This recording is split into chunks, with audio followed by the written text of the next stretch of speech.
ನಿನ್ನೆ ಒಂದು ವಿಡಿಯೋ ನೋಡಿದೆ. ನಮ್ಮ ಶಾಲೆಯ ಯಾವುದೇ ರೆಕಾರ್ಡ್ಸ್ ಇಲ್ಲ, ಎಲ್ಲ ಸುಳ್ಳು ಮಾಡಿದ್ದೇವೆ, ಇತ್ತೀಚೆಗೆ ನಾವು ಬಂದಿದ್ದೇವೆ ಅಂತ ಹೇಳಿ ಫ್ಯಾಕ್ಟ್ರಿಯವರು ಒಂದು ಅಲಿಗೇಷನ್ ಮಾಡಿ ವಿಡಿಯೋ ಮಾಡಿದ್ದಾರೆ. ಅದರ ಬಗ್ಗೆ ಒಂದು ಸ್ಪಷ್ಟೀಕರಣ ಮಾಡಲಿಕ್ಕೆ ನಾನು ಇಚ್ಛೆ ಪಡ್ತೇನೆ. ಮೊಟ್ಟ ಮೊದಲು 2009ಗೆ ನಾವು ಈ ಕುರ್ಚಿ ನಗರಕ್ಕೆ ಬಂದು ಪಟ್ಟಣಕ್ಕೆ ಬಂದು ಸ್ಟೇಷನ್ ರೋಡಲ್ಲಿ ಒಂದು ಬಾಡಿಗೆ ಮನೆ ಹಿಡಿದು 2009ಕ್ಕೆ ಪ್ಲೇ ಹೋಮ್ ಮತ್ತು LKG ಶುರು ಮಾಡಿದ್ವಿ.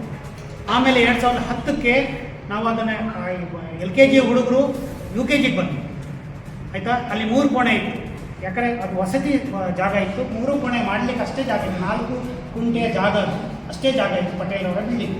ಆ ನಂತರ 2010ಕ್ಕೆ ನಮಗೆ ನಾವು ಒಂದು ಈ 407 ಜಗದಾಳೆಯವರ ಹತ್ರ ಈ ಜಾಗದ ಖರೀದಿಕರಾದ ಪತ್ರ ಮಾಡಿ ಅಡ್ವಾನ್ಸ್ ಕೊಟ್ಟು ಇಲ್ಲಿ ಒಂದು 1ನೇ ಕ್ಲಾಸ್ ಶುರು ಮಾಡಲಿಕ್ಕೆ 11ಕ್ಕೆ ನಮ್ಗೆ 1ನೇ ಕ್ಲಾಸ್ ಬೇಕಿತ್ತು.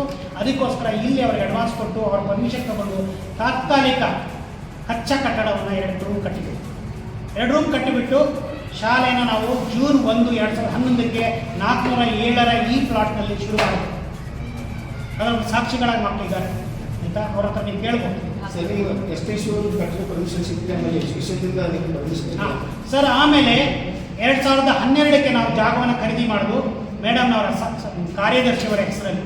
ಯಾಕಂದರೆ ಅಗ್ರಿಕಲ್ಚರ್ ಲ್ಯಾಂಡ್ನ ಅಗ್ರಿಕಲ್ಚರ್ ಇಷ್ಟೇ ತಗೊಳಕ್ಕಿತ್ತು, ಸಂಸ್ಥೆ ತಗೊಳಕ್ಕಾಗ್ತಾ ಇದ್ದಿಲ್ಲ. ಹಾಗಾಗಿ ಮೇಡಮ್ನವರು ನಮ್ಮ ಶಾಲೆಯ ಕಾರ್ಯದರ್ಶಿಯವರ ಹೆಸರಲ್ಲಿ ದ್ರಾಕ್ಷಾಣಿ ಪಾಟೀಲ್ ಅಂತ ಅವರ ಹೆಸರಲ್ಲಿ 2 ಎಕರೆ ಜಾಗವನ್ನು ನಾವು ಸೆಕ್ಷನ್ ಉದ್ದೇಶ ತಗೊಂಡು ಖರೀದಿ ಆದ ನಂತರ ಎಣ್ಣೆಗೆ ಅಪ್ಲೈ ಮಾಡೋದು. 2 ವರ್ಷದ ನಂತರ ಎಣ್ಣೆ ಆಯಿತು. ಎಣ್ಣೆ ಆದಮೇಲೆ ಟೌನ್ ಪ್ಲಾನಿಂಗ್ ಆಯಿತು. ಟೌನ್ ಪ್ಲಾನಿಂಗ್ ಆದಮೇಲೆ ಅವರಿಂದ ಸಂಸ್ಥೆಗೆ ಲೀಸ್ ತಗೊಂಡಾಗೆ ನಾವು ಮಾಡಿಬಿಟ್ಟು ಆಗ ನಮಗೆ ಪಕ್ಕ ಕಟ್ಟಡ ಬೇಕಾದ್ದರಿಂದ ನಾವು ಪಂಚಾಯತಿಂದ ಪರ್ಮಿಷನ್ ತಗೊಂಡು 2017ರಲ್ಲಿ ಈ ಕಟ್ಟಡವನ್ನು ನೀವು ನೋಡ್ತಾ ಇದ್ವಿ, ಈ ಕಟ್ಟಡವನ್ನು ಕಟ್ಟಿದ್ವಿ. 17ರ ನಂತರ ಹಂತವಾಗಿ ಕಟ್ಕೊಂಡು ಬಂದಿದ್ದೀವಿ. ಆದರೆ ನಮ್ಮ ಶಾಲೆ 2011ರಿಂದ 1ನೇ ಕ್ಲಾಸಿಂದ ಇದೇ ಸ್ಥಳದಲ್ಲಿ ಕೆಳಗೆ ನೀವು ನೋಡ್ತೀರಿ, ಕೆಳಗೆ ತಾತ್ಕಾಲಿಕ ಕಟ್ಟಡ ಇದೆ. ಆ ಕಟ್ಟಡದ ಶುರು ಮಾಡಿ ಈಗ 4 ಬ್ಯಾಚ್ ಹೋಗಿ ಈಗ 5ನೇ ಬ್ಯಾಚ್ ನಡೀತಾ ಇದೆ. 2021ರಲ್ಲಿ SLC ಫಸ್ಟ್ ಬ್ಯಾಚ್ ಆಯಿತು. ಈಗ 5ನೇ ಬ್ಯಾಚ್ ನಡೀತಾ ಇದೆ. ಶಿಕ್ಷಣ ಇಲಾಖೆ 2011 1ನೇ ತರಗತಿ ಸರ್ 2011ಕ್ಕೆ 5ನೇ ತಿಂಗಳು ಅವಾಗ ತಗೊಂಡಿದ್ವಿ. ಯಾಕಂದ್ರೆ ಪರ್ಮಿಷನ್ ಇಲ್ಲದೆ ಶಾಲೆ ನಡೆಸಕ್ಕಾಗಲ್ಲ. ಶಾಲೆ ನಾವು ಎಲ್ಲೋ ಮರದ ಕೆಳಗೆ ನಡೆಸ್ಬೋದು. ಸರಿ, ಫ್ಯಾಕ್ಟ್ರಿ ಮಾಲೀಕರು ಏನು ಆರೋಪ ಮಾಡ್ತಾರೆ, ನಮ್ಮ ಹತ್ರ ಪರ್ಮಿಷನ್ ಇಲ್ಲ ಸರ್. ನಾವು ಪರ್ಮಿಷನ್ ತೋರಿಸಿದ್ದೀವಿ. 2000 ದಾಖಲೆ ಇದೆ ಸರ್. ನಾವು ಇದನ್ನ ಇಲಾಖೆಗೆ ತೋರಿಸಿದ್ದೀವಿ, ಕೋರ್ಟಿಗೆ ಕೊಟ್ಟಿದ್ದೀವಿ. ಕೋರ್ಟಲ್ಲಿ ನಮ್ಮ ಕೇಸ್ ನಡೀತಾ ಇದೆ. ಯಾಕಂದ್ರೆ ಆ ಕೋರ್ಟನ್ನ ಆ ಕೇಸನ್ನು ದಾರಿ ತಪ್ಪಿಸೋ ಕೆಲಸಗಳು ಭಾಳ ಮಾಡ್ತಾ ಇದ್ದಾರೆ ಅವರು. ಅದು ಸಫಲ ಆಗೋದಿಲ್ಲ, ಸ್ವಲ್ಪ ಡಿಲೇ ಆಗ್ಬೋದು ಜಸ್ಟಿಸ್, ಆದರೆ ನ್ಯಾಯ ಸಿಗೋದು ನಂಬಿಕೆ ನಮಗಿದೆ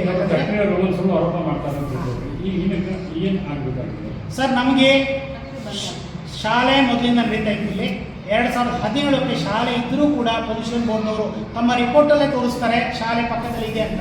480 ಮಕ್ಕಳಿದ್ದಂಥ ಶಾಲೆ 7ನೇ ಕ್ಲಾಸ್ ತನಕ ಇದ್ದಂಥ ಶಾಲೆ ನಡೀತಿದ್ದವರು. ಆವಾಗ ಅವರಿಗೆ CFP ಕೊಡ್ತಾರೆ. ಫಸ್ಟ್ CFPಗೆ ರೆಕಮೆಂಡೇಶನ್ ಕೊಟ್ಟು CFP ಕೊಡ್ತಾರೆ. ಯಾವುದೇ ಬಫರ್ ಝೋನ್ ಇಲ್ಲ. ನಮ್ಮ ಜಾಗದ ಪಕ್ಕದ ಜಾಗದಲ್ಲೇ ಅವರು ಫ್ಯಾಕ್ಟ್ರಿ ಕಟ್ಟಿದ್ದಾರೆ, ಅದನ್ನು ತೆಗಿಬೇಕು. ಸರಿ, ನಿಮ್ಮ ಸರ್ವೆ ನಂಬರ್ ಅಷ್ಟೇ ನಮ್ಮದು 407 ಸರ್. 407 bar 2 bar 2. ಅವರು 408. ಅದರ ಫ್ಯಾಕ್ಟ್ರಿ 406 ಮತ್ತು 408ರ ಮಧ್ಯದಲ್ಲಿದೆ. ಪರ್ಮಿಷನ್ ಬೇರೆನೇ ಕೊಟ್ಟಾರೆ ಸರ್. 1468 ಎಷ್ಟದು ಅಂದ್ರೆ ಪರ್ಮಿಷನ್ ಇರೋದೊಂದು ಕಡೆ ಬೇರೆ,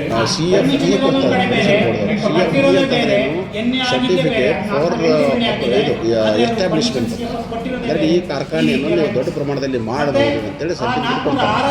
ಕೊಟ್ಟ ಮೇಲೆ ಇವರು ಎಸ್ಟಾಬ್ಲಿಷ್ಮೆಂಟ್ ಮಾಡ್ತಾರೆ. ಆದರೆ 2019ರಲ್ಲಿ ಕೋವಿಡ್ ಬಂದಮೇಲೆ ಸ್ವಲ್ಪ ಪೆಂಡಿಂಗ್ ಉಳಿತು. 22ರಲ್ಲಿ ಮತ್ತೆ CFP ಕಂಟಿನ್ಯೂ ಮಾಡ್ತಾರೆ. ಅವಾಗ ಅದನ್ನು ಪೂರ್ಣ ಪ್ರಮಾಣದಲ್ಲಿ ಬೆಳೆಸ್ತಾರೆ.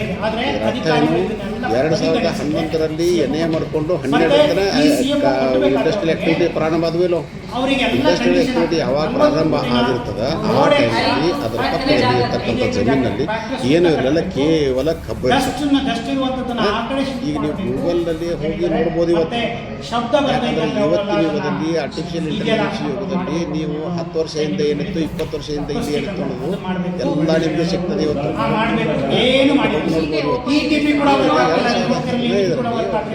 ನೀರನ್ನ ಪಬ್ಲಿಕ್ ಜಾಗಕ್ಕೆ ಬಿಡ್ತಾ ಇದ್ದಾರೆ.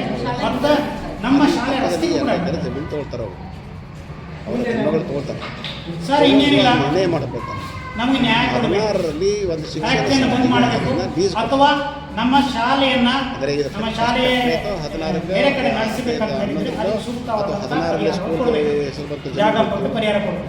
ನಾವೇನೋ ತಯಾರಿಲ್ಲ, ನಮ್ಗೆ ಬೇಕಾಗಿಲ್ಲ. 11ರಲ್ಲಿ ನಮ್ಮದು ಎಣ್ಣೆ ಅದು ರಾಜಕಾರಣ ಬೇಕಾಗಿಲ್ಲ. ನಮ್ಮ ಮಕ್ಕಳ ಶಿಕ್ಷಣ ಅವರ ಆರೋಗ್ಯ ಮುಖ್ಯ. ಒಂದು ಆಮೇಲೆ ಸ್ಕೂಲ್ನವರು ಪರ್ಮಿಷನ್ ನಮ್ದು ಅವ್ರು ವ್ಯಾಲ್ಯೂಯೇಷನ್ ಮಾಡಲಿ, ನಾವು ಏನು ಕಷ್ಟಪಟ್ಟಿದ್ದೀವಿ ಅದು ಏನಿದೆ ಅದ್ರ ಬಗ್ಗೆ ಯೋಚನೆ ಮಾಡಿ ಮೋಸ ಮಾಡ್ತಾರೆ. ಎಷ್ಟು ಮೋಸ ಮಾಡ್ತಾರೆ? ಆಧಾರ ಅನ್ಸ್ಕೊಂಡಂಥ ಮನುಷ್ಯ ಸುಳ್ಳು ಹೇಳ್ಬೋದು. ನಾನಿವತ್ತು ಬೇಜಾರು ಪಟ್ಕೊಂಡು ಮಾತಾಡ್ಬೇಕಾಗ್ತದೆ ಇವತ್ತು.